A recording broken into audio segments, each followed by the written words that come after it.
welcome to a special edition of DNET, the Disability Network. I'm Susan Pettit-Crossman. Today we're featuring excerpts from an award-winning documentary produced by Phil Pendry for the National Aboriginal Network on Disability.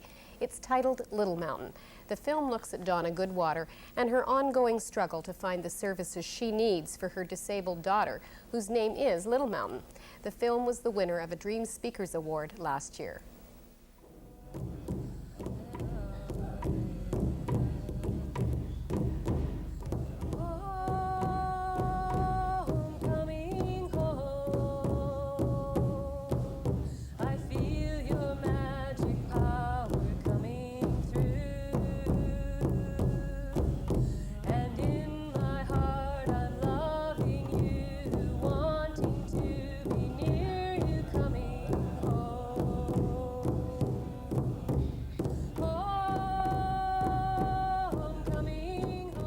This is the story of a mother's determination to build a meaningful life for her daughter, a life with dignity and promise within their own community. Their life journey takes them from a traditional healing ceremony into the antiseptic and often confusing world of government bureaucracies.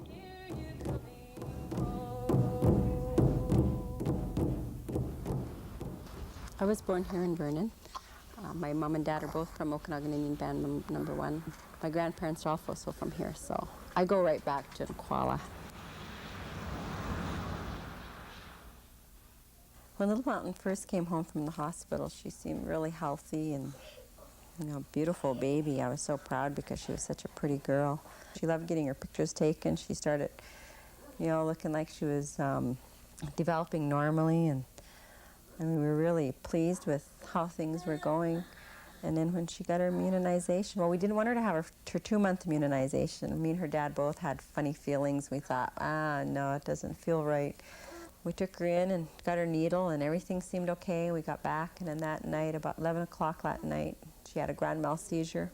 And by the time the seizures quit, there was basically nothing left to her. She was just a rag doll. So then they did other tests, and they diagnosed her as having infantile spasms. Basically, I guess what they did was just send her home to die, because there was really nothing they could do. There were so many seizures happening, so many things going that and nobody told me anything. It was sort of, here's your baby, now it's time for you to go home. And so we brought her home and slowly watched her deteriorate. I say we went to hell and back with the seizures. And then pretty soon it got to a point where she wasn't even fighting it anymore. And that was the part that was hard. That was because I knew she wasn't, I knew she wasn't going to stay too much longer when she started getting to that point. And that was when I started getting really desperate. And then that night in a dream, an old medicine man's face came. And all it was in the dream was just an old man's face was right in front of me. And he said, "Find a medicine man." And I said, "What?" And he said that to me again, and I said to him in my dream, "But there are none." And he said, "That's where you'll find your answer." And I thought, well, it's worth a try. At that point, why not try? Because we knew the doctors couldn't do anything. That ceremony changed my whole life. I don't know. At the beginning, it was really, I wasn't even afraid, even though I had never experienced any of it before. I felt comfortable there. I felt we fit there. And they spent time working with me as the mother, and my mom, and Junior, he was there, the dad. And of course, Little Mountain. And one doctor sucked some stuff out of her head. Another doctor took some stuff out of her chest. And the other doctor really interestingly all 13 of them had to work really hard together, and they took something out of her spine. At the end of the ceremony, they told me, well, she's going to live, but it's up to me, accept her form, right? And I said, well, it didn't matter to me what form she chose, as long as she lived, that, I would be, the best mother that I could be for her. They sent us home, and we came back here, and the doctor phoned from Vancouver. He says, "How are things going?" And I said, "Really good." And he said, "Really good?" And I said, "Yeah."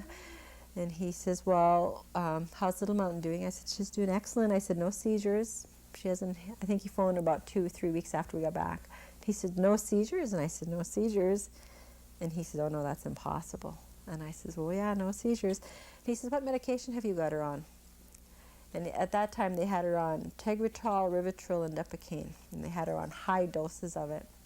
And when I was in the ceremony in Montana, the medicine men took the one drug away. They said, you don't need this one. But keep her on this one and this one. But she's taken too much, so give her less. And these are old Indian people telling you this, right? So I said, okay. I didn't have a problem with it. And I came home and it felt right to me, so I did it. So they told me just to go by my feelings. They told me to, when I measured up her medicine, to feel how much I felt that she should get. Dr. Robinson just said, I don't know what you did with this girl, and I don't want to hear anything about it if you can't explain it to me medically. He says, but keep doing what you're doing. He said, we're supporting you.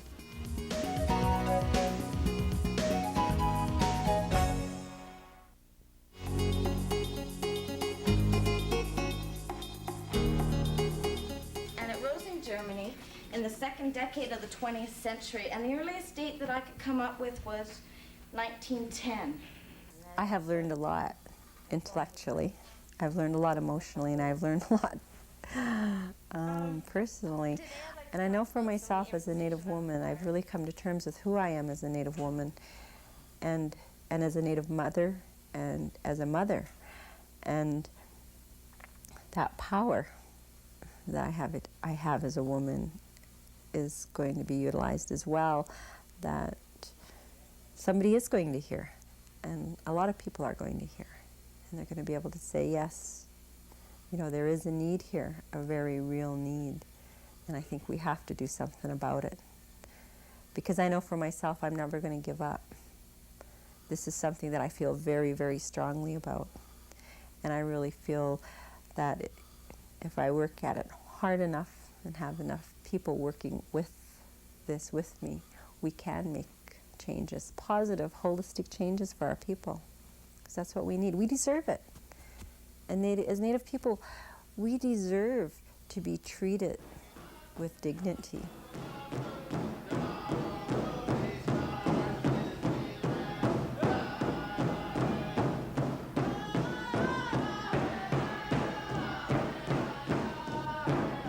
I could see the holes in the system. I could see where the injustice lay. And it really angered me and frustrated me because I just finished taking a special populations program. And in this program, I mean, they're teaching me in college that BC is deinstitutionalizing. You know, we're taking the disability people out into the public, and we're going to give them a holistic life, and there's so many opportunities for them now. I mean, everybody's excited about it. And then I moved back onto the reserve, only to find it's the opposite. No, we're not. No process of normalization for Indians. It's the opposite. It's if you have a sick child with disabilities, instead of everybody trying to help you to get the services, everybody's pushing you to institutionalize the child. And I still have problems with it. The anger isn't totally 100% gone, and I don't think that it ever will be, because I think that anger has changed to something more, to a motivation of let's do something about it.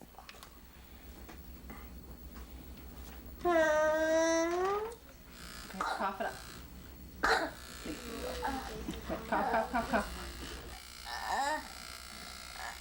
3 weeks ago, woke up in the morning in Little Mountain. Well, her lungs are very, very bad. They're scarred, and so she has chronic pneumonia. And with pneumonia, her lungs get congested. And a part of the process is to loosen the lungs and then to get the phlegm to come up, you know, for her to cough it out.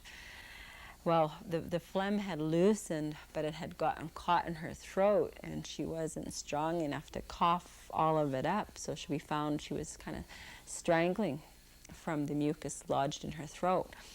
So what I did was, of course, we phoned the doctor, and the doctor said, well, what we need is a suction. Because they just took the suction down into her throat, and it'll suck that mucus out, and, you know, it makes it a lot easier for her. So I phoned right over to the band office. I said, look, I just talked to Dr. Forsey, and Little Mountain's going to need this suction right away. And they says, well, we got to fill out the appropriate forms. We got to do this, we got to do that. And I thought, fine. I thought, you know, we should have it in a day or two. So I got off the phone. I phoned them the next day. I said, because it was, you know, it was still quite critical. I phoned and I says, what's happening with the suction? And she says, well, we still haven't heard anything yet. It took about a week to 10 days. Once they gave the approval in Vancouver, we had it that same day.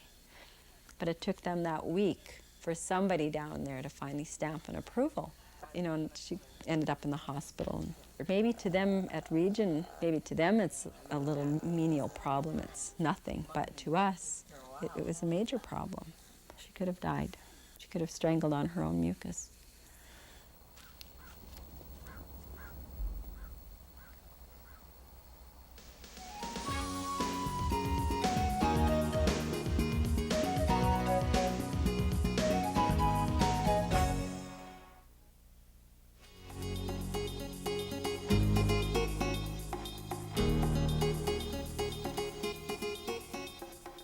There's a lot of hiding services. And what they say to you, well, you didn't ask. I said, well, how come I didn't get this service? Well, you didn't ask. And I said, well, how can I ask if I don't know the services are there? There are no little manuals, there's no posters, there's nothing to tell you exactly what medical services will cover. So in Little Mountain's case, for the first, I would say, 9 years of her life, I pretty well covered everything. When I first had to start teaching her how to track, and all I did was just went and bought everything myself. So then I, instruments to try to get her eyes focusing. And the same with when we were doing the upper trunk control. I just rolled towels up and put them under her and let her flop on them, and I got a styrofoam and I cut a thing out for her to, to work in. Same with when I was teaching her to sit. I just got a basket and I cut a hole out of it, and I made all these items myself because I wasn't aware that these very items, I could have looked in a catalog, picked these items out, and medical services could have paid for them. But nobody told me any of this. Feel okay? Does that feel okay? The way I look at things, because of all the problems that I and Little Mountain have gone through with the provincial government, with the federal government, and trying to get services, she is being victimized. She's been, she's been victimized twice. She's been victimized once for being Native, and she's victimized again for being handicapped. And the thing that I always wonder is, when does that victimization stop? Is it going to stop when she's dead? I had always paid for Little Mountain's Pampers myself. I'd always paid for her special food supplements myself.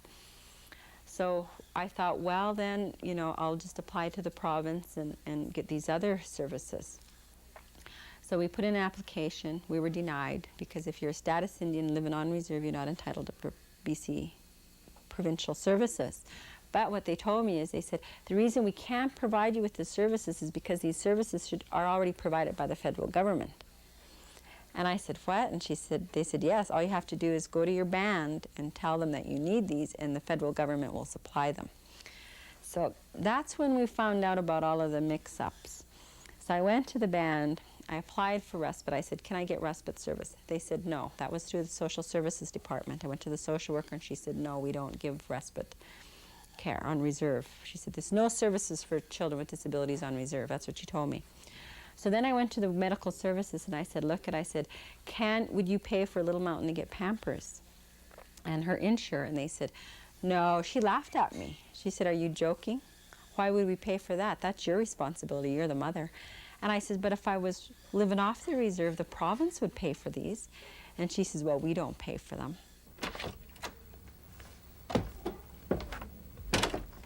And to me, if I was to move off the reserve, life would be so much easier. But that's a convenience for the government.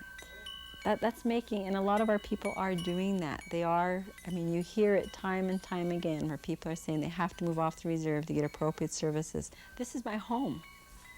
This is my home. This is my heritage. This is where I belong.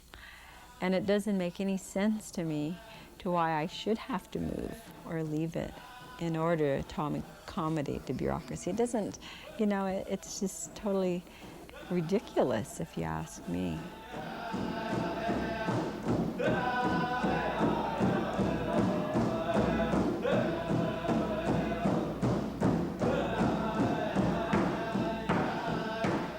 The more we deal with the system, the more I encounter that same attitude.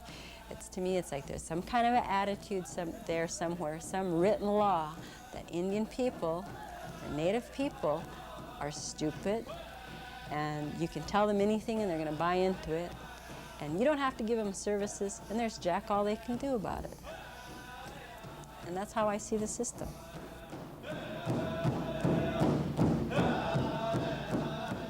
I realize all across Canada, Native people with disabilities, nobody's helping them.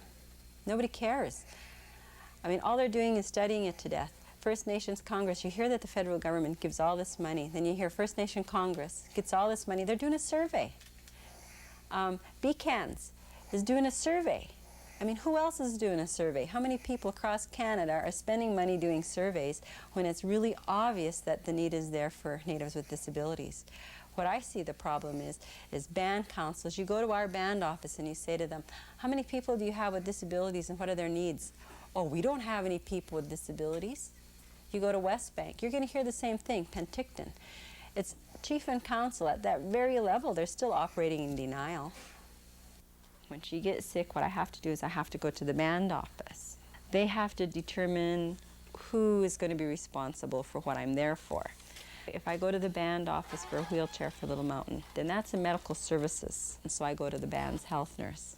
Now once I go to her, what she does is she fills out the forms and stuff, and then she forwards it to Salmon Arm, and then they forward it to Vancouver. Once it gets to Vancouver, then it has to get approved down there. So the approval can take anywhere from a week to 6 months. I've heard of people who are still waiting for approval, and it could be over a year. The time frame, there's no time frame. There's no guarantee that you're going to get services.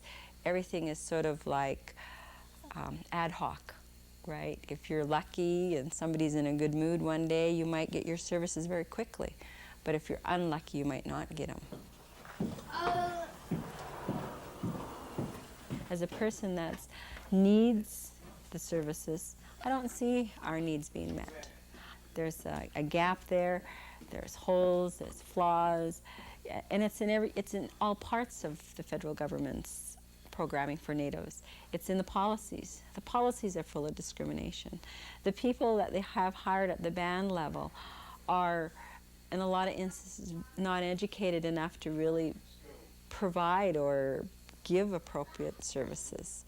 And then they have the people above the band level who are in the districts who also don't have the education or the knowledge of what's really going on the band level in order to see that appropriate services are giving.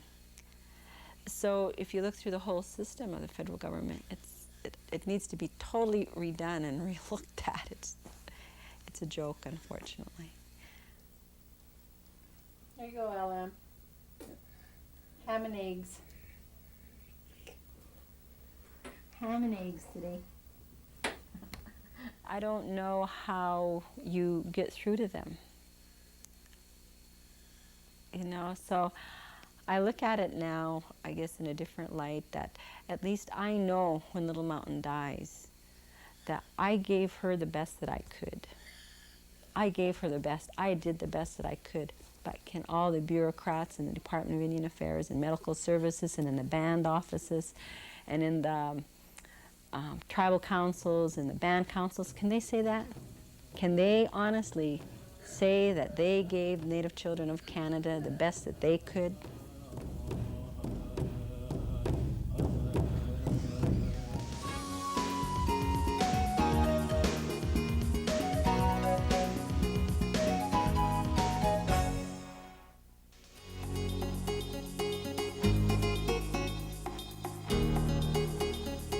The story of Little Mountain was produced for the National Aboriginal Network on Disability.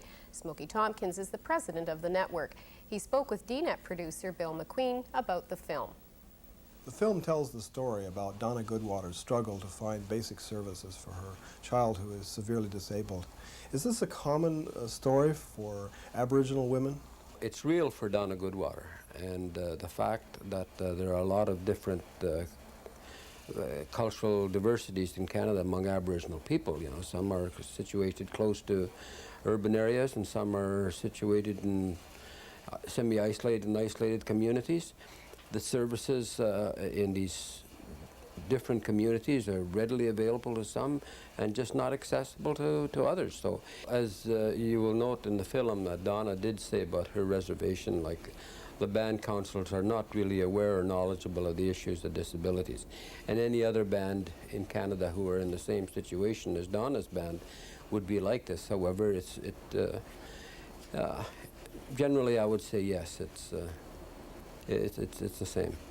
Now that the video has been completed, how do you expect the video to be used in the community? Well, first of all, the video is not to point fingers or to lay blame on anyone. But we would like it to be used by the bureaucrats. We would like it to be used by people in decision-making capacities, policymakers, caregivers. We would like them to use the video in order to change some of the policies and procedures that they now have, that they are now following. We would also like the video to be used by band members, band counselors, band chiefs of bands, tribal counselors, all these people across Canada who have to deal with the Aboriginal, like Indian self-government types of things. We'd like them to be able to look at the video so they can use it, so they can learn the situation and have first-hand knowledge on what the issue is, and they too can make policies on the reserve. The third thing we'd like done with it is that the national leaders of Aboriginal groups, they have to look at this video, and they have to put disability on their priority list. It has to be part of their agenda. And finally, the fourth, and I think equally important reason why the video, we want to ensure that the disabled Aboriginal people across Canada look at it, and that they say that their situation is not a sort of an isolated situation. There are other people across Canada who are in the same situation, and perhaps, you know, we want to help them sort of be an advocate on their behalf. Make them aware that their situation is not, they're not alone out there. There are other people who are looking at the issue of disabilities. If you have any thoughts about today's program, or if you'd like more information about the video, we'd like to hear from you. That's our show. I'm Susan Pettit-Crossman. By the way, I'd like to thank Bill McQueen for hosting the program over the last 2 weeks while I was away. Now, here's our address. Disability Network, CBC, Box 500, Station A, Toronto, M5W1E6. That's the Disability Network, CBC, Box 500, Station A, Toronto, M5W1E6. Or you can fax us at 416-205-3399.